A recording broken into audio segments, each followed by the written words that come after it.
Welcome everyone, this is Kerjims channel. Now we are back to our new episodes of two similarity champions and comparison featured by League of Legends versus the Mobile Legend Bang Bang. But before that, please like and subscribe to my channel and don't forget to click the bell icon so you will be notified to our new next episode video. Let's do this!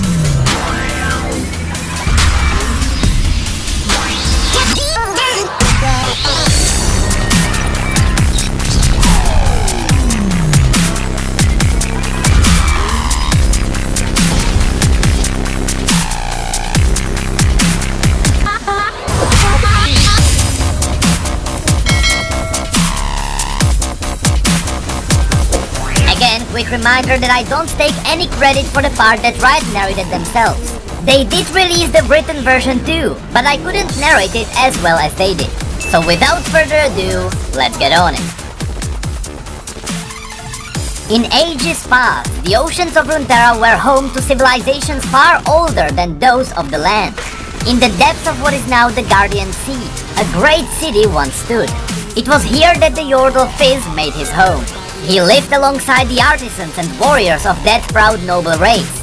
Even though he was not one of them, they treated him as an equal, and his playful nature and told tales of adventures in the open sea made him welcome at any gathering.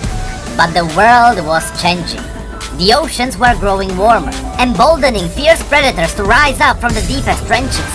Other settlements had fallen silent, but the rulers of the great city could still not agree on how to deal with the threat. Fizz pledged to roam the seas in search of survivors, or anyone who knew what had happened. Then, one dark day, the Gigalodons came. These huge dragon sharks stunned their prey with fell shriekings, and the avenues of the great city were soon clouded red. Thousands died in a matter of hours, the immense bulk of their killers crushing towers and temples in a monstrous feeding frenzy. Sensing blood in the water, Fizz raced back, determined to join the fight and save the city. He was too late. There was nothing left of the city to save. When the debris finally settled, not a single living creature remained, nor any stone upon another, and the ravenous shoal had moved on. Alone in the cold depths, Fizz sank into mournful despair. As his Yordle magic began to fade, he let himself be carried by the currents, drifting in a catatonic torpor, dreaming away the millennia.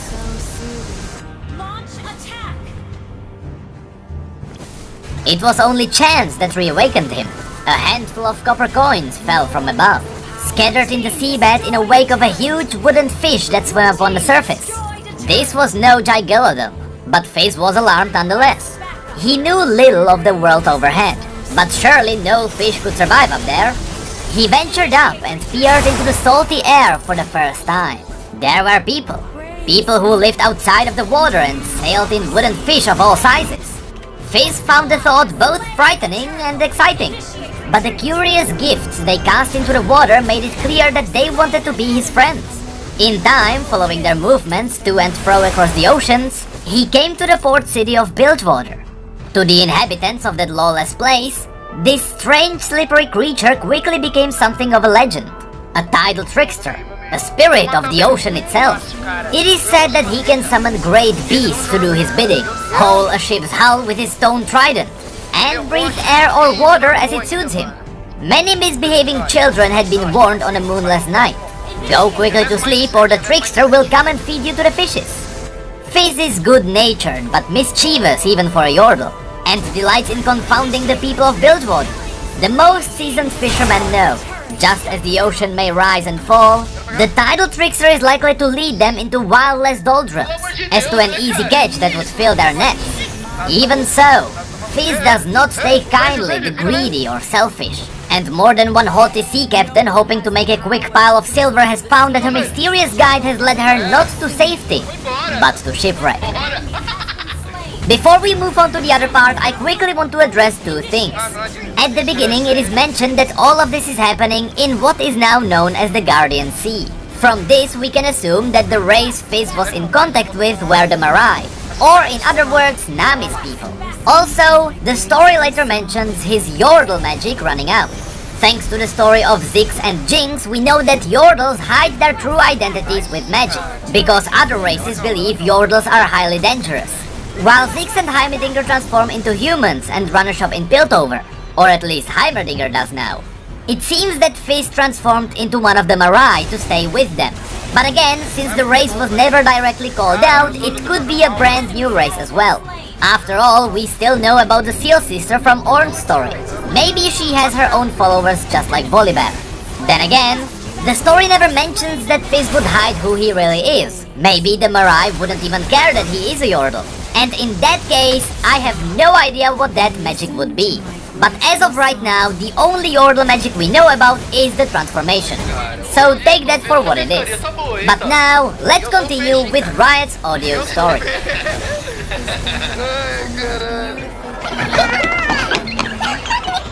Huh? Well, hello there, young'uns. Shouldn't you cheeky little sprats already be abed? What's that? You want a supper-time story from old one-legged Lars, eh? Alright. Just one afore bed. Gather round. But I don't want to hear no crying or whimpering this time. This is Bilgewater after all, and even our bedtime tales have more than a little darkness in them. Right. Now, you've heard of the tidal trickster, the little ocean sprite they call Fizz, ain't you? Yeah. Good. Well, this is a story about the time old Lars met him. What's that? Must have been fun. Well, what sort of stories you been told? No, it weren't fun, thank you very much. He's a malign little terror, that one, and you'll be lucky if you never cross paths with him in all your lives.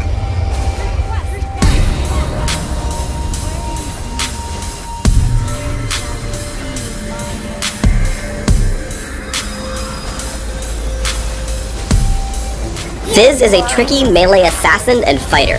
Full of redirection, disruption, and speed, Fizz can dart around combat and quickly burst down frail targets. Or, if you prefer to slug it out, Fizz can also stand toe-to-toe with the biggest of foes, methodically dismantling them and shrugging off major attacks. Fizz's passive is Nimble Fighter. Fizz can pass through other units at all times as though he had used Ghost. Additionally, he takes reduced damage from basic attacks. Urchin Strike damages and charges through target enemies, also applying on-hit effects.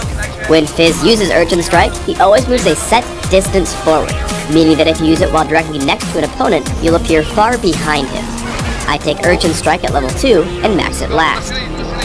Seastone Trident passively causes Fizz's basic attacks to apply a debuff that damages for a flat amount, plus a percentage of missing health over a few seconds.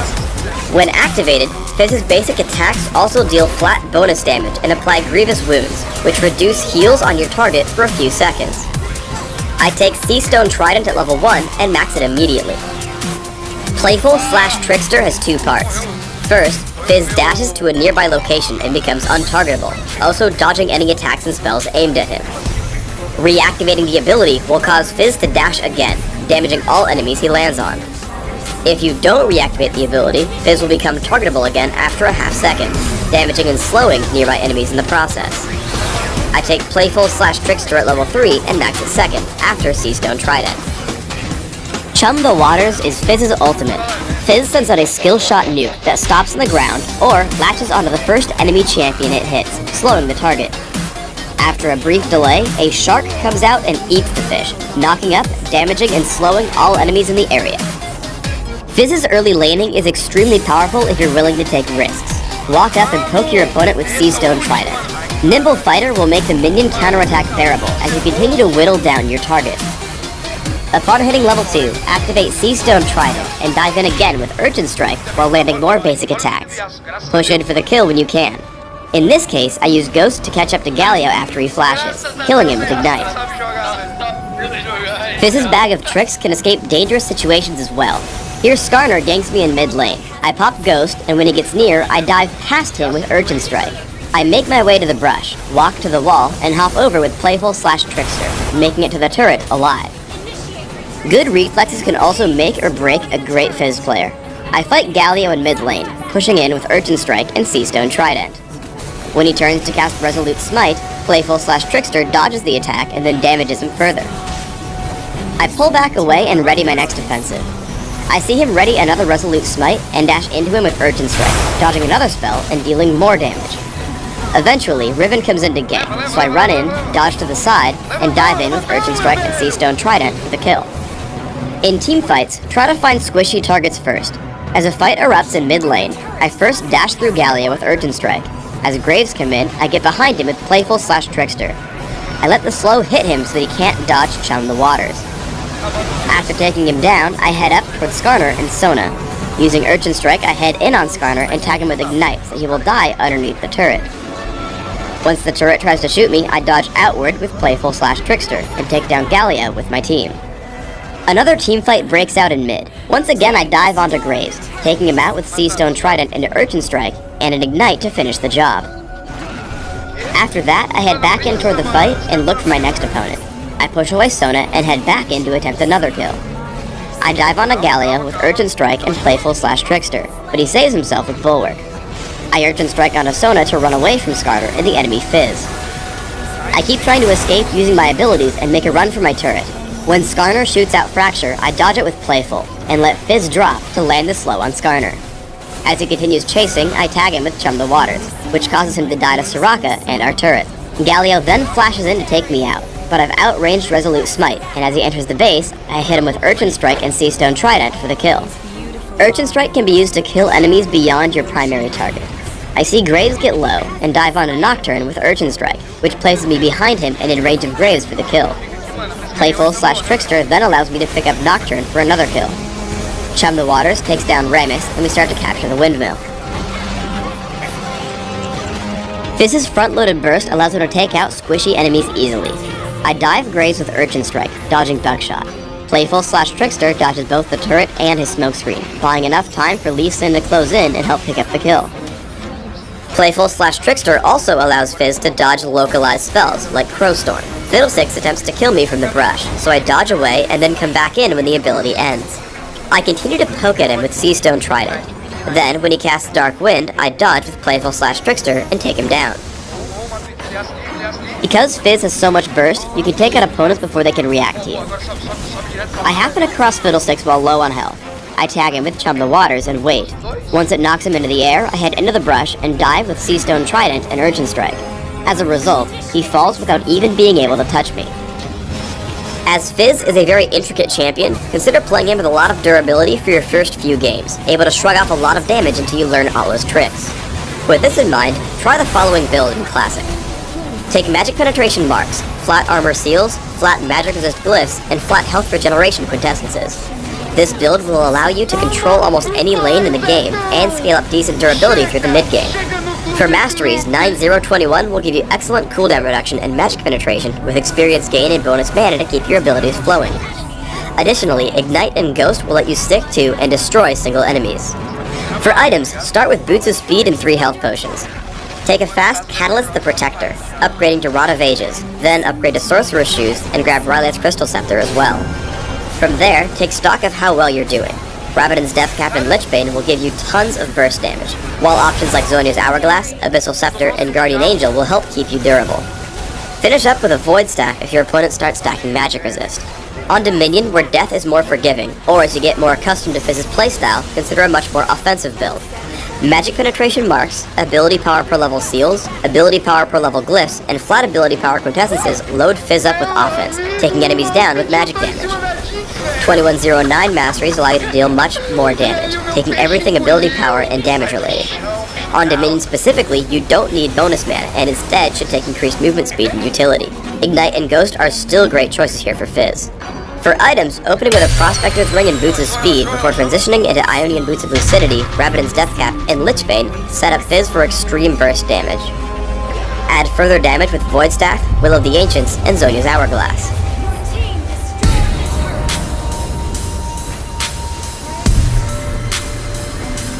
The Queen of the Southern Seas, Khadita, was once the princess of a small island nation.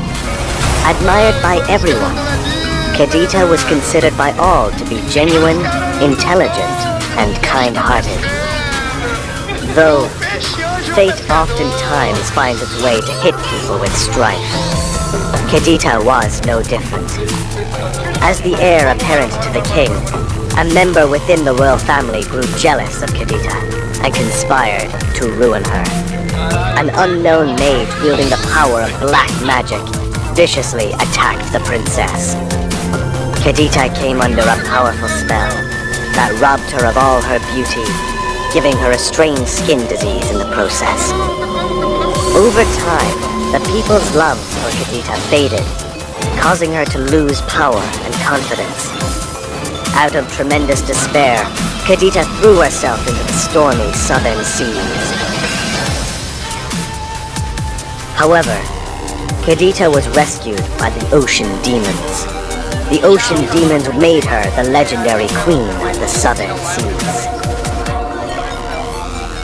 One day, a royal boat was patrolling at the sea.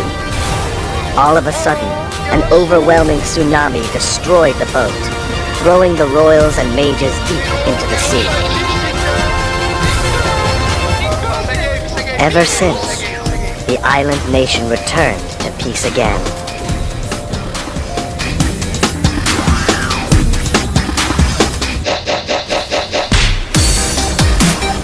Khadita, yeah, there she goes.